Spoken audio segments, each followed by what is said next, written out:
ദേശമുണർന്നാൽ ഒരു ഭവനത്തിൽ അഗ്നിമഴ പെയ്തിടും. പരിശുദ്ധാത്മാവേ കൃപ ചൊരിയണമേ, പരിശുദ്ധാത്മാവേ ശക്തി പകരണമേ. ഈ വ്യക്തിയുടെ മാനസിക അവസ്ഥ എനിക്ക് അറിഞ്ഞുകൂടാ, ഈ വ്യക്തിയുടെ വീട്ടിൽ സംഭവിക്കുന്ന കാര്യങ്ങൾ എനിക്ക് അറിഞ്ഞുകൂടാ. പക്ഷെ അങ്ങേക്കറിയാം കർത്താവേ, ഈ മണിക്കൂറിൽ അത്ഭുതകരമായ ഒരു ദൈവിക ഇടപെടൽ ഈ വ്യക്തിയുടെ കുടുംബത്തിൽ സംഭവിക്കണമേ. ആഗ്രഹിച്ച് ചേർന്ന് പ്രാർത്ഥിച്ച്. നന്മ നിറഞ്ഞ മറിയമേ സ്വസ്തി, അങ്ങയുടെ ഉദരത്തിൻ ഫലമായ ഈശോ അനുഗ്രഹിക്കപ്പെട്ടവനാകുന്നു.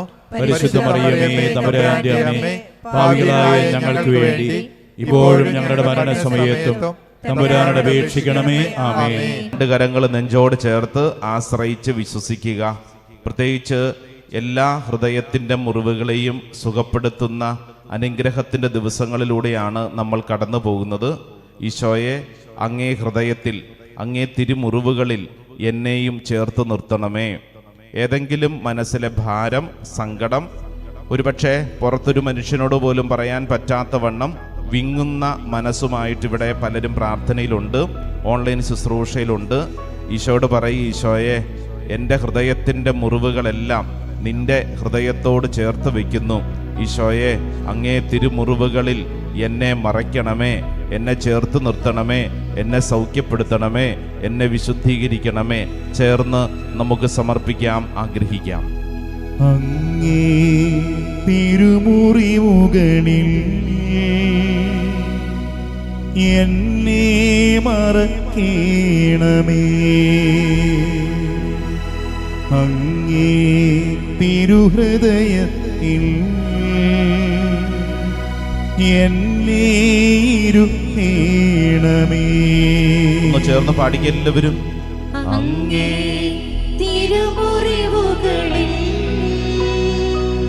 എന്നെ മറക്കേണമേ, അങ്ങേ തിരുഹൃദയത്തിൽ അങ്ങേ തിരുഹൃദയത്തിൽ യേശുവേ എന്നെ ഇരുത്തേണമേ. ഒരിക്കൽ കൂടെ ചേർന്ന് എല്ലാവരും പാടിക്കേ. അങ്ങേ തിരുമുറിവുകളിൽ ഈശോ എന്നെ മറക്കേണമേ, അങ്ങേ തിരുഹൃദയത്തിൽ എന്നെ ഇരുത്തേണമേ. എല്ലാം എനിക്കെന്റെ ഈശോ, എല്ലാം എനിക്കെന്റെ ഈശോ, എന്റെ ജീവന്റെ ജീവനാമീശോ. പാടിക്കുക എല്ലാവരും. എല്ലാം എനിക്കെന്റെ ഈശോ, എനിക്കെന്റെ ഈശോ, എന്റെ ജീവന്റെ ജീവനാമീശോ. അല്പം കൂടെ സ്വരത്തിൽ പാടാം. എല്ലാം എനിക്കെന്റെ ഈശോ, എല്ലാം എനിക്കെന്റെ ഈശോ, എന്റെ ജീവന്റെ ജീവനാമീശോ. എല്ലാവരും പാടിക്കേ. എല്ലാം എനിക്കെന്റെ ഈശോ, എന്റെ ജീവന്റെ ജീവനാമീശോ. കരങ്ങൾ ഉയർത്തിപ്പിടിച്ച് പാടാമോ? എല്ലാം എനിക്കെന്റെ ഈശോ, എന്റെ ജീവന്റെ ജീവനാമീശോ. കരങ്ങൾ കൂപ്പി അൾത്താരയിലേക്ക് നോക്കി നന്നായിട്ടൊന്ന് സ്തുതി ചൊല്ലിക്കേ. ഈശോ മിശിഹായ്ക്ക് സ്തുതിയായിരിക്കട്ടെ. പ്രിയപ്പെട്ടവരെ, വളരെ അനുഗ്രഹിക്കപ്പെട്ട ദിവസങ്ങളിലൂടെയാണ് നമ്മൾ കടന്നു പോകുന്നതും പ്രാർത്ഥിക്കുന്നതും. പരിശുദ്ധാത്മാവ് നൽകുന്ന വളരെ പ്രധാനപ്പെട്ട ചില കാര്യങ്ങൾ ധ്യാനിക്കാനും പ്രാർത്ഥിക്കാനും പോവാണ്. വിശുദ്ധ ഗ്രന്ഥമൊക്കെ ഉണ്ടെങ്കിൽ ദയവ് ചെയ്ത് അതൊക്കെ എടുക്കണം. വചനങ്ങളൊക്കെ എഴുതി പഠിച്ച് നമ്മൾ പ്രാർത്ഥിച്ചുകൊണ്ടാണ് ഈ ശുശ്രൂഷയിൽ പങ്കെടുക്കുന്നത്. Price the Lord, hallelujah. നമ്മുടെ ഹൃദയത്തിൻ്റെ അവസ്ഥ നമ്മളൊന്ന് പരിശോധിക്കുന്നത് വളരെ പ്രധാനപ്പെട്ടതാണ്, അല്ലേ? എന്താണ് ഈശോയുടെ ഹൃദയവും നമ്മുടെ ഹൃദയവും തമ്മിലുള്ള ഏറ്റവും വലിയ വ്യത്യാസം? ഏറ്റവും വലിയ വ്യത്യാസം എന്താ? ഒത്തിരി പ്രത്യേകതകളുണ്ട്, എങ്കിലും നിങ്ങൾക്കറിയാവുന്ന ഒരു കാര്യം പറഞ്ഞ്, ഒറ്റ കാര്യം. ഈശോയുടെ ഹൃദയവും നമ്മുടെ ഹൃദയവും തമ്മിലുള്ള വലിയൊരു വ്യത്യാസം എന്താ? വ്യത്യാസം കേട്ടില്ല? സ്നേഹമാണ്. അപ്പൊ നമ്മുടെ ഹൃദയത്തിൽ സ്നേഹം ഇല്ലേ? ഉണ്ട്. പിന്നെ വേറെ എന്താ പ്രത്യേകത? ഈശോയുടെ ഹൃദയം എല്ലാം ക്ഷമിക്കും. ചേച്ചി പറഞ്ഞോ. ഈശോയുടെ ഹൃദയം ശ്രദ്ധിച്ചിട്ടുണ്ടോ? ഈശോയുടെ ഹൃദയം പുറത്താണ്, നമ്മുടെ ഹൃദയം അകത്താണ്. Praise the Lord. Hallelujah, hallelujah. ഈശോ ഹൃദയം എടുത്ത് ഇങ്ങനെ കയ്യിൽ ഇങ്ങനെ ചേർത്ത് വെച്ചിരിക്കുകയല്ല, പുറത്ത്. ദേ നോക്കിക്കോ, ഇതാണ് എൻ്റെ ഹൃദയം. നമ്മുടെ ഹൃദയം അകത്താണ്. അപ്പോ ഈ പുറത്ത് നമ്മളെ സ്നേഹിച്ചുകൊണ്ട് നിൽക്കുന്ന ജ്വലിക്കുന്ന ഈ ഹൃദയം നമ്മുടെ ഹൃദയത്തെ സുഖപ്പെടുത്താൻ ആഗ്രഹിക്കുകയാണ്. ഇന്നത്തെ ഈ ശുശ്രൂഷയ്ക്ക് വേണ്ടി പ്രാർത്ഥിച്ചപ്പോൾ പരിശുദ്ധാത്മാവ് സമ്മാനിച്ച ഒരു സുന്ദരമായ വചനം, അത് സങ്കീർത്തന പുസ്തകം 147 വചനം 3, book of Psalm chapter 147 verse 3. സങ്കീർത്തനം. ബൈബിൾ ഉള്ളവർ തുറക്കണം. നല്ല സുന്ദരമായ വചനമാണ്. ഈ വചനം പഠിക്കുന്നതനുസരിച്ച് ഒത്തിരി സൗഖ്യം കർത്താവ് നമുക്ക് നൽകും.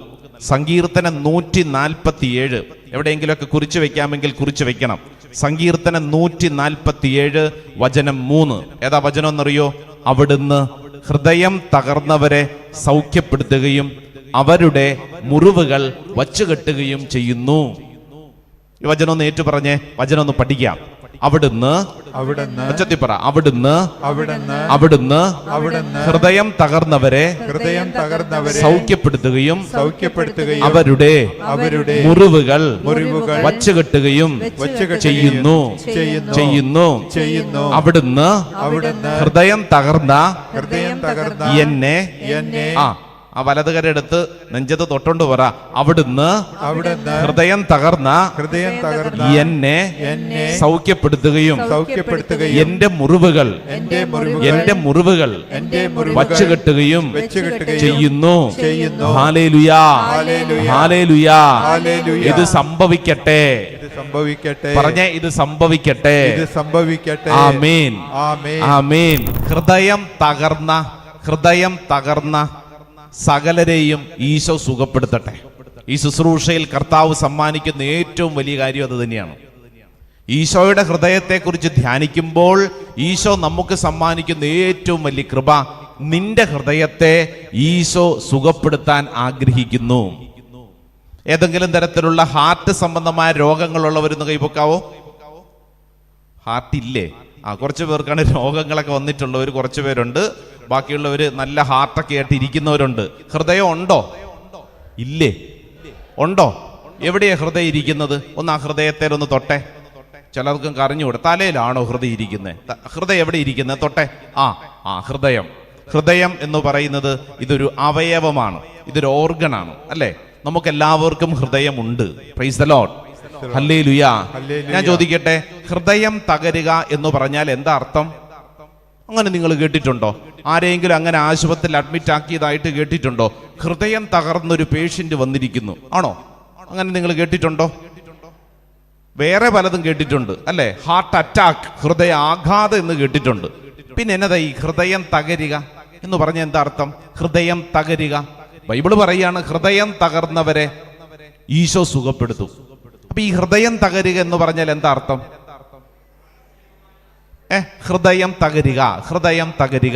ഓൺലൈനിൽ ഇരിക്കുന്നവർക്കും പറയാം എന്താ അർത്ഥം. ഹൃദയം തകരുക. ചില ആളുകളെ കാണുമ്പോഴത്തേക്കും നമ്മൾ പറയും, ശോ, ഹൃദയശൂന്യനായ മനുഷ്യൻ, ഇയാൾക്കൊരു ഹൃദയവും ഇല്ലേ, ഇയാളുടെ ഹൃദയത്തിന്റെ സ്ഥാനത്ത് കല്ലാണോ എന്നൊക്കെ നമ്മൾ ഇടയ്ക്കിടയ്ക്ക് പറയും, അല്ലേ? ഈ പഴയ നിയമത്തിലെ പുറപ്പാട് പുസ്തകത്തില് നമ്മൾ വായിച്ചു പോകുമ്പോൾ, പ്രത്യേകിച്ച് 7, 8, 9, 10 ഈ അധ്യായങ്ങൾ വായിച്ചു പോകുമ്പോൾ 10-ലധികം തവണ ഫറവോയെ കുറിച്ച് പറഞ്ഞിരിക്കുകയാണ്. ഈ ഫറവോയുടെ ഹൃദയം കഠിനമാക്കി, കല്ല് പോലെയാക്കി. അപ്പൊ ഇതൊക്കെ നമ്മൾ ഇങ്ങനെ വായിക്കുകയും നമ്മളിങ്ങനെ ധ്യാനിക്കുകയൊക്കെ ചെയ്യുമ്പോൾ നമുക്കറിയാം, ഹൃദയം എന്ന് പറയുന്നത് വെറും ഒരു അവയവമല്ല, മറിച്ച് അത് നമ്മുടെ ജീവിതമാണ്.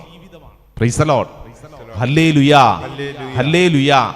അതായത് നമ്മൾ ഒരാളെ കണ്ടിട്ട് പറയാണ്, ഇയാൾക്കൊരു ഹൃദയവും ഇല്ലേ എന്ന് പറഞ്ഞാൽ എന്താ അർത്ഥം? ഇയാളുടെ ഹൃദയം ശൂന്യമാണോ, ഇയാളുടെ ഹൃദയം കല്ല് പിടിച്ചതാണോ എന്നൊക്കെ ചോദിച്ചാൽ എന്താ അർത്ഥം? പറ, എന്നാ അർത്ഥം? കേട്ടില്ല? മനസാക്ഷിയില്ല. വേറെ എന്തെങ്കിലും?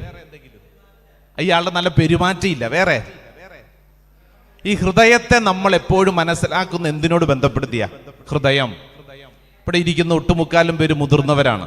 നിങ്ങളുടെ ബാല്യകാലം ഓർത്താൽ ചില കാര്യങ്ങൾ മനസ്സിലാവും. പണ്ടേ സ്കൂളിലൊക്കെ പഠിച്ചുകൊണ്ടിരുന്നപ്പോൾ ആ മതിലേലൊക്കെ നിങ്ങൾ കണ്ടിട്ടുണ്ടെങ്കിൽ ഓർക്കണം, അല്ലെങ്കിൽ ചിലർ വരച്ചു വെച്ചിട്ടുണ്ടാവും. ഒരു ചെറുക്കൻ്റെയും പെണ്ണിൻ്റെയും പേര് ഇങ്ങനെ എഴുതി വെച്ചിട്ട് നടുക്കിങ്ങനെ ഹാർട്ട് വരച്ചു വെക്കും. അതെന്നതാ? ആ സ്നേഹം. ഈ പെണ്ണും ഈ ചെറുക്കനും തമ്മിൽ സ്നേഹമാണെന്നാണ് പറയുന്നത്. അപ്പൊ ഈ ഹാർട്ട്, ഹൃദയം എന്ന് പറയുന്നത് എന്തിനെ സൂചിപ്പിക്കുന്നു? സ്നേഹം. ഹൃദയം എന്ന് പറയുന്നത് സ്നേഹത്തെ സൂചിപ്പിക്കുകയാണ്. അതുകൊണ്ടാണ് നമ്മൾ ചിലരെ നോക്കിയിട്ട് ഇയാൾ ഹൃദയശൂന്യനായ മനുഷ്യൻ എന്ന് പറഞ്ഞാൽ അർത്ഥം അയാൾക്ക് എന്തില്ല? സ്നേഹമില്ല. സ്നേഹമില്ല. സ്നേഹം. അപ്പൊ ഈ ഹൃദയം എന്ന് പറയുന്നത് സ്നേഹം ഇരിക്കുന്ന സ്ഥലമാണ്. സ്നേഹം. Price the Lord. സ്വരത്തിൽ പറയാം ഹല്ലേലൂയ, ഹല്ലേലൂയ.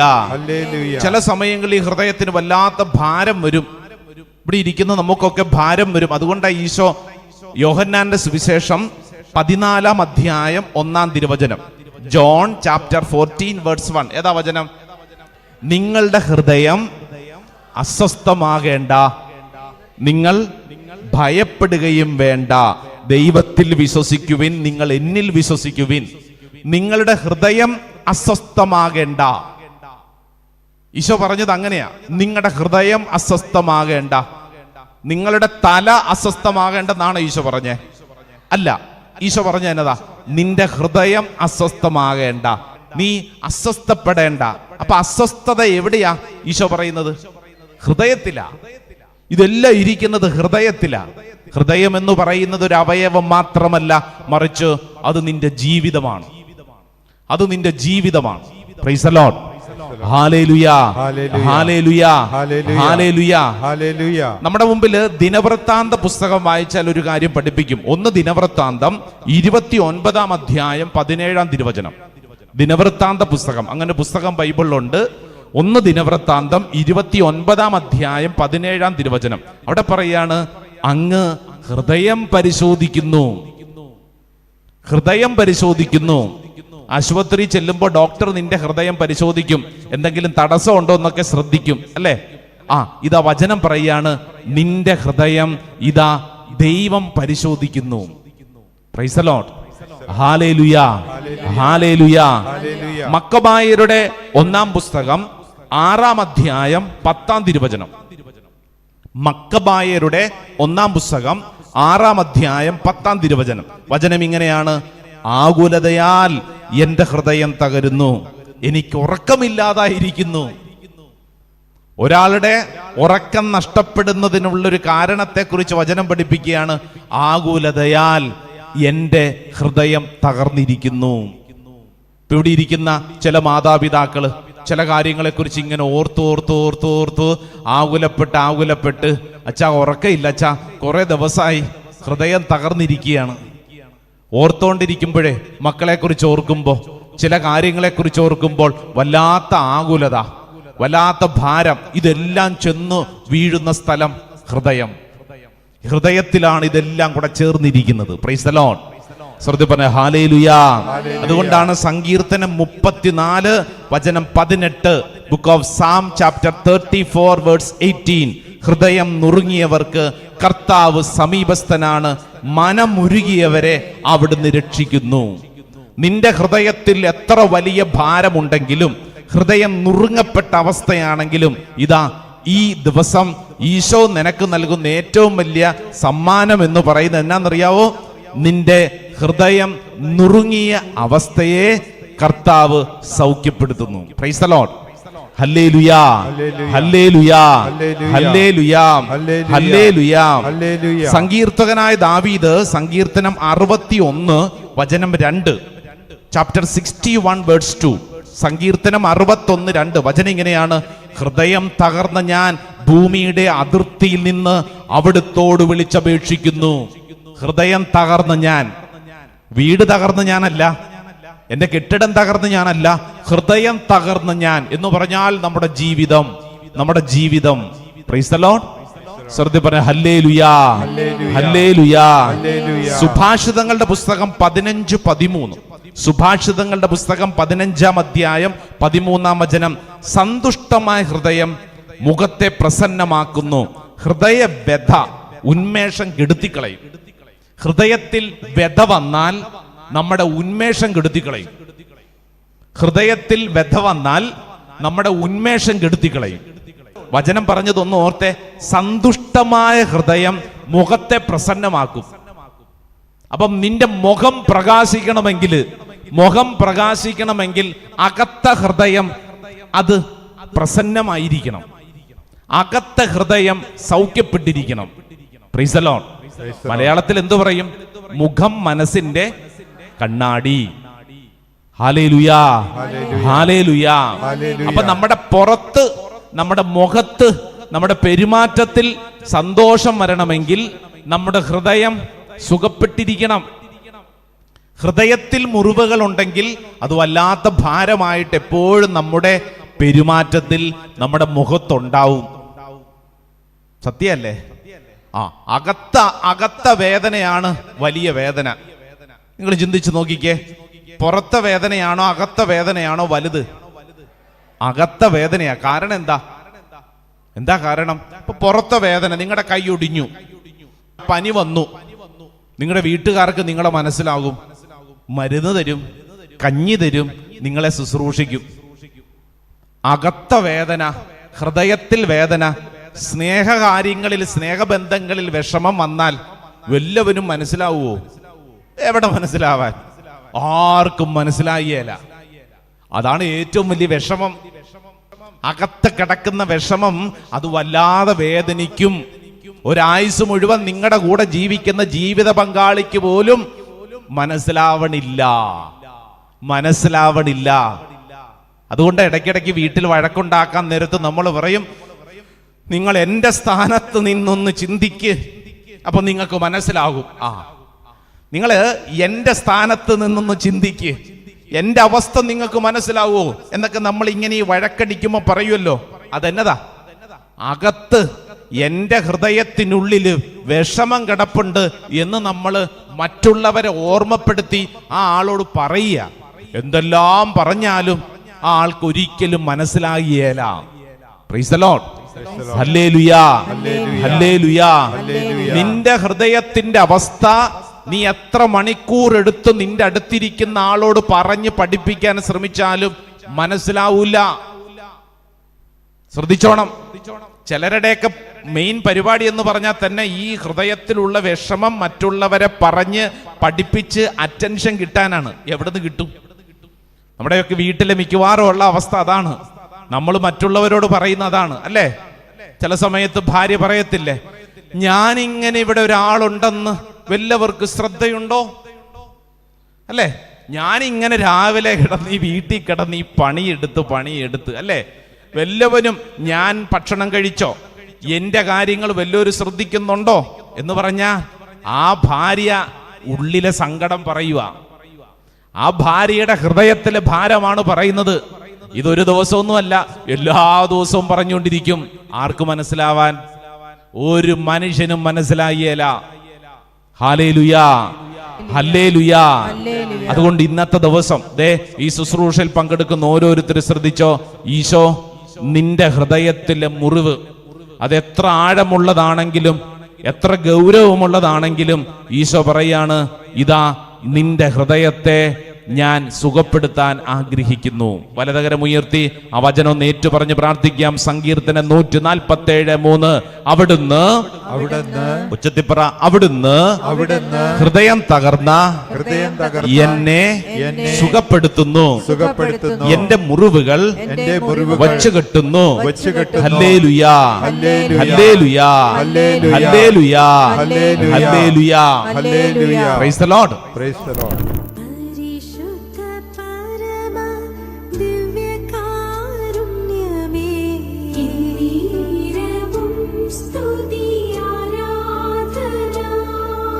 കരങ്ങൾ കൂപ്പി കണ്ണുകളടച്ച് നമ്മുടെ ജീവിതത്തിലെ എല്ലാ മുറിവുകളും, ഹൃദയത്തിലെ എല്ലാ സങ്കടങ്ങളും, ഭാരങ്ങളും സമർപ്പിച്ച് പ്രാർത്ഥിക്കുന്ന സൗഖ്യ ശുശ്രൂഷയാണ്. ഒരു മനുഷ്യനോട് പോലും പറയാൻ പറ്റാത്ത വണ്ണം ഉള്ളിൽ ഒത്തിരി സങ്കടങ്ങൾ നമുക്കുണ്ട്. നമ്മളാരും എല്ലാം തികഞ്ഞവരല്ല. പല വിധത്തിലുള്ള ഭാരങ്ങൾ, സങ്കടങ്ങൾ, സ്വഭാവ രീതികൾ നമ്മുടെ എല്ലാവരുടെയും ഉള്ളിലുണ്ട്. ഈശോയെ, ഈ ആരാധന സമയം സൗഖ്യത്തിനു വേണ്ടി ഞാൻ ആഗ്രഹിക്കുന്ന കർത്താവെ, എൻ്റെ ഹൃദയത്തിൻ്റെ മുറിവുകളെ ഈശോയെ സുഖപ്പെടുത്തണമേ.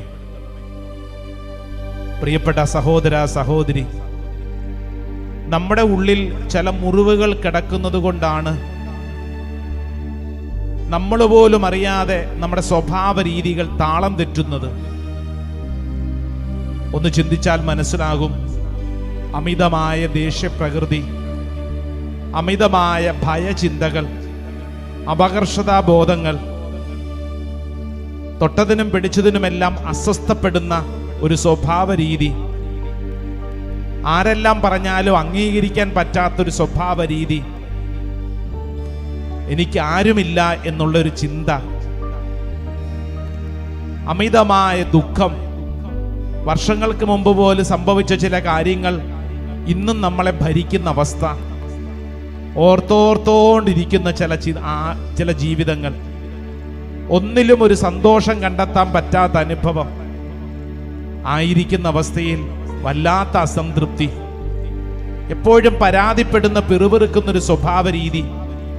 ദൈവമേ, എനിക്ക് മാത്രം എന്താണ് ഇങ്ങനെ എന്ന് ചിന്തിച്ചുകൊണ്ട് ഭാരപ്പെടുന്നൊരു സ്വഭാവ രീതി, ചില സമയങ്ങളിൽ മരിച്ചേക്കാം എന്ന് പോലുമുള്ള ആത്മഹത്യ ചിന്ത, അതോടൊപ്പം തന്നെ നമ്മുടെ ചില ദുശീലങ്ങൾ. ഒന്ന് ചിന്തിച്ചു നോക്കിക്കേ, എത്ര കുമ്പസാരിച്ചിട്ടും വിട്ടുമാറാതെ ചില ദുശീലങ്ങൾ നമ്മളെ ഇങ്ങനെ വിടാതെ പിന്തുടരുന്നു. ചില ആസക്തികൾ, ജഡികമായ ചില പാപവാസനകൾ, ആസക്തികൾ അതിങ്ങനെ വിടാതെ പിന്തുടരുന്നു. പുറത്ത് നോക്കുമ്പോൾ നമ്മൾ പലപ്പോഴും മാന്യന്മാരായിട്ടും മാന്യകളായിട്ടും നമ്മൾ അഭിനയിക്കുന്നു. എന്നാൽ ഇതാ നിന്റെ ഹൃദയം കാണുന്ന കർത്താവിൻ്റെ മുമ്പിൽ നിനക്ക് ഇതൊന്നും ഒളിച്ചു വയ്ക്കാൻ പറ്റില്ല. ഹൃദയം കാണുന്ന കർത്താവിൻ്റെ മുമ്പിൽ നമ്മുടെ ആയിരിക്കുന്ന അവസ്ഥ സമർപ്പിച്ച് പ്രാർത്ഥിക്കുക. എൻ്റെ പ്രിയപ്പെട്ട സഹോദര സഹോദരി, അതിനു വേണ്ടിയ കർത്താവ് നിന്നെ ഇവിടെ കൊണ്ടുവന്നത്. ഹൃദയം തുറന്ന് കർത്താവിൻ്റെ മുമ്പിൽ കണ്ണുനീരോടെ പ്രാർത്ഥിക്കാനുള്ള വലിയൊരു സൗഖ്യ ശുശ്രൂഷ. നീ ഒന്ന് ചിന്തിച്ചു നോക്കിക്കേ, ഈശോയുടെ മുമ്പിൽ നിന്റെ ഹൃദയം തുറന്ന് പ്രാർത്ഥിച്ചിട്ട് എത്ര നാളായി? ഒരുപക്ഷെ നീ ഒത്തിരി നൊവേനകളും ലതീഞ്ഞുകളൊക്കെ ചൊല്ലുന്നുണ്ടാവും. ഒരുപക്ഷെ നീ ദിവ്യബലിയിൽ പങ്കെടുക്കുന്നുണ്ടാവും. ഒരുപക്ഷെ കൊന്ത ഒത്തിരി ചെല്ലുന്നുണ്ടാകും. എന്നാൽ നീ ഹൃദയം തുറന്നുകൊണ്ടാണോ പ്രാർത്ഥിക്കുന്നത്? അതോ ഇതെല്ലാം യാന്ത്രികമായും വാചക കസർത്തുകളായും മാറിയിട്ടുണ്ടോ? ഈശോയെ, എൻ്റെ ഹൃദയം തുറന്ന് ഞാൻ പ്രാർത്ഥിക്കുന്നു കർത്താവേ. എൻ്റെ ഹൃദയത്തിൻ്റെ വേദന അറിയുന്ന എൻ്റെ ഈശോയെ, നിനക്ക് മാത്രമല്ലേ എന്നെ അറിയാവൂ. പ്രിയപ്പെട്ട സഹോദര സഹോദരി, നീ വിശ്വസിക്കണം, നീ എന്താണോ അതറിയുന്നവന്റെ മുമ്പിലാണ് നീ ഇപ്പോൾ ആയിരിക്കുന്നത്. ആ തമ്പുരാന്റെ മുമ്പിൽ കണ്ണുനീരോടെ പ്രാർത്ഥിക്കണം. ഈശോയെ എന്ന് വിളിക്കുമ്പോ നിന്റെ കണ്ണിൽ നിന്നും കണ്ണുനീരൊഴുകി ഇറങ്ങണം. കാരണം നമ്മുടെ ജീവിതത്തിൽ എന്തെല്ലാം തിന്മകളിലൂടെ പോയിട്ടും ഉപേക്ഷിക്കാത്തൊരു ദൈവമാണ് നമ്മുടേത്. ചേർത്ത് പിടിച്ചിരിക്കുക കർത്താവ്. ഈ ശുശ്രൂഷയിൽ നിന്നെ കൊണ്ടുവന്നില്ലേ? ഈ പോട്ടാശ്രമത്തിലേക്ക് നിന്നെ കൊണ്ടുവന്നില്ലേ? നമുക്ക് എന്ത് യോഗ്യതയുണ്ട്? യോഗ്യതകൾ അളക്കാൻ പോയാൽ മനസ്സിലാകും ഒന്നുമില്ല, അയോഗ്യതകൾ മാത്രം. പക്ഷെ കർത്താവ് നിന്നെ ഉപേക്ഷിച്ചിട്ടില്ലല്ലോ, കർത്താവ് നിന്നെ കൈവിട്ടിട്ടില്ലല്ലോ. നിന്റെ സങ്കടമറിയുന്ന കർത്താവിന്റെ മുമ്പില് ഹൃദയം തുറന്ന് നീ പ്രാർത്ഥിക്കണം. എൻ്റെ ഈശോ, എൻ്റെ ഹൃദയത്തിലെ മുറിവുകളെ, എൻ്റെ മനസ്സിൻ്റെ മുറിവുകളെ സുഖപ്പെടുത്തണമേ. മനസ്സിൻ മുറിവുകൾ നിന്റെ സ്നേഹം ചൊരിഞ്ഞ് കർത്താവെ എന്നെ സുഖപ്പെടുത്തണമേ. രണ്ട് കരങ്ങളും നെഞ്ചോട് ചേർത്ത് കണ്ണുകളടച്ച് പ്രാർത്ഥിക്കുക. ഈശോയുടെ മുമ്പിൽ പ്രാർത്ഥിക്കുമ്പോ ഒരുപക്ഷെ ചില സംഭവങ്ങൾ കർത്താവ് ഓർമ്മയിൽ കൊണ്ടുവരും. ചില വ്യക്തികളെ കർത്താവ് ഓർമ്മയിൽ കൊണ്ടുവരും. ചില ആളുകൾ പറഞ്ഞ വാക്കുകൾ തലയിൽ കൊണ്ടുവരും. എന്തിനെന്നറിയോ? നീ ഭാരപ്പെടാനല്ല, സൗഖ്യ ശുശ്രൂഷയാണ്. നീ ഇത് പ്രാർത്ഥിച്ചുകൊണ്ടിരിക്കുമ്പോ തന്നെ നിന്റെ മനസ്സിന്റെ മുറിവുകളെ ഈശോ സുഖപ്പെടുത്തും. ഈശോയെ, ഈശോയെ, ഈ സമയം എന്നെ തൊടണമേ, സൗഖ്യപ്പെടുത്തണമേ. ഈശോട് കണ്ണുനീരോടെ പ്രാർത്ഥിക്ക്. മനസ്സിൻ മുറിവുകൾ സ്നേഹം ചൊരിഞ്ഞു നീ മായ്ക്കൂ ദൈവപിതാവേ. മനസ്സിൻ മുറിവുകൾ സ്നേഹം ചൊരിഞ്ഞു നീ മായ്ക്കൂ ദൈവപിതാവേ.